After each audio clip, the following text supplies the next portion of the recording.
Hello, എല്ലാവർക്കും നമസ്കാരം. മാടാമലകളിലേക്ക് സ്വാഗതം. ഇന്ന് ഞാൻ രാവിലെ തന്നെ കൂട്ടാൻ വയ്ക്കാൻ തപ്പി ഇറങ്ങിയതാട്ടോ. ഒന്നും കാര്യമായിട്ട് കിടച്ചില്ല. പക്ഷെ എന്നിരുന്നാലും നന്ദുവിൻ്റെ കൂട്ടുകാർ വന്നപ്പോൾ അവർ പറഞ്ഞു പപ്പായ ഇട്ട് തരാമെന്ന് പറഞ്ഞു. അങ്ങനെ അവർ ടെറസ് കയറിയിട്ട് ഒരു പപ്പായ താഴേക്ക് ഇട്ട് തന്നിട്ടുണ്ട്. എന്നപ്പോൾ പപ്പായ കൊണ്ടുള്ള പരിപാടികൾ നമുക്ക് ചെയ്യാം. അങ്ങനെ നമുക്കിതാ ഒരു പപ്പായ വീണ് കിട്ടി. ആ പപ്പായ കൊണ്ട് ഞാൻ ഇന്നൊരു ഉപ്പേരി വെക്കാമെന്ന് തീരുമാനിച്ചു. അങ്ങനെ പപ്പായ മെല്ലെ എടുത്തിട്ട് ഉപ്പേരി വെക്കുകയാണ്. പപ്പായ ഉപ്പേരിയൊക്കെ എല്ലാവർക്കും അറിയാം. എന്നിരുന്നാലും ഞാൻ വെക്കണത് നിങ്ങളുമായിട്ടൊന്ന് ഷെയർ ചെയ്യാമെന്ന് വിചാരിച്ചു. അത്രയും. അങ്ങനെ നമ്മൾ പപ്പായ കട്ട് ചെയ്തു. അതിന് ഒരു പൂ പോലെ ഒരു സാധനം പുറത്തേക്ക് വന്നിട്ടുണ്ട്. ചള്ള് പപ്പായാണ്. അങ്ങനെ നമ്മളതിനെ പീസാക്കാൻ പോകണം കേട്ടോ. അപ്പോൾ ഫ്രണ്ട്സ്, നമ്മൾ പപ്പായയുടെ കറ പോകാൻ വേണ്ടിയിട്ട് മഞ്ഞൾ വെള്ളത്തിലിട്ട് നന്നായിട്ടൊന്ന് കഴുകി എടുത്തിട്ടുണ്ട്. ഇനി കട്ട് ചെയ്യണം കേട്ടോ. അതിന് കുനുകുനാന്ന് കണ്ടം തുണ്ടം കട്ട് ചെയ്തുകൊണ്ടിരിക്കുകയാണ്. ഇത്തിരി മഞ്ഞൾപ്പൊടി ഇട്ടു. വേവിക്കാൻ വയ്ക്കാനുള്ള ശ്രമത്തിലാണ്. കുറച്ച് ഉപ്പ് ഇട്ടു. ഓക്കെ, അങ്ങനെ നമുക്കത് അടുത്തേക്ക് അവിടെ നമ്മുടെ ആവട്ടെ. അപ്പോഴേക്കും വേറെ കുറച്ച് പണികളുണ്ട് കേട്ടോ.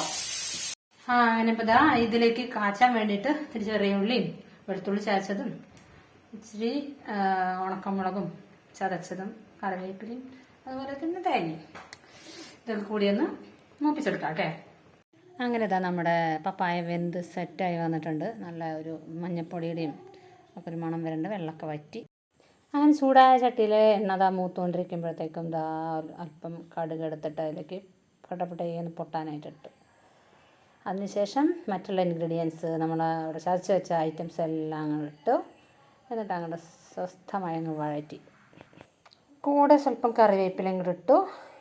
ഇനി വറവറ കടുക് വറ.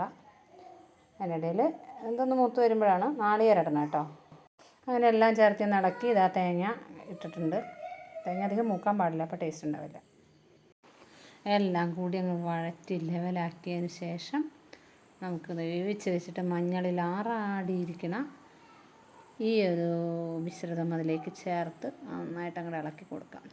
നല്ലൊരു മണമൊക്കെ വരുന്നുണ്ട് കേട്ടോ. മൂത്തിട്ടുള്ള ആ ഒരു പപ്പായയുടെയും അതുപോലെ തന്നെ എല്ലാ ഇൻഗ്രീഡിയൻസിനും മണമൊക്കെ വന്ന് മൂത്ത് ലെവലായിട്ട് അങ്ങനെ സെറ്റായി. അങ്ങനെ ഉപ്പേരി റെഡി. ഉപ്പേരി മാത്രം പോരല്ലോ, ഒഴിച്ചുകൊണ്ട് എന്തെങ്കിലും വേണ്ടേ. അതിന് വേണ്ടി ഞാൻ പരിപ്പും തക്കാളി ഇതവിടെ വേവിച്ച് വെച്ചിട്ടുണ്ട്. പരിപ്പ് കുത്തിക്കാച്ചാൻ പോവാണ് കേട്ടോ. കാണിച്ചു തരാം എങ്ങനെയാണ്. അങ്ങനെ കറി റെഡിയാക്കാനായിട്ട് അടുത്ത ചീനിച്ചട്ടി വെച്ചു. എണ്ണയിലേക്ക് കടുകിട്ടു. കടുകിടാൻ കൂട്ടുന്നുണ്ട്. 2 ഉണക്കമുളക് ഇട്ടു.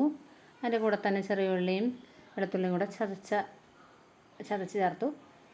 ഒന്നങ്ങ് മൂത്ത് വരുമ്പോഴത്തേക്കും അതിലേക്ക് കുറച്ച് മുളക് പൊടിയും മഞ്ഞൾപ്പൊടിയും കൂടെ ആഡ് ചെയ്തു.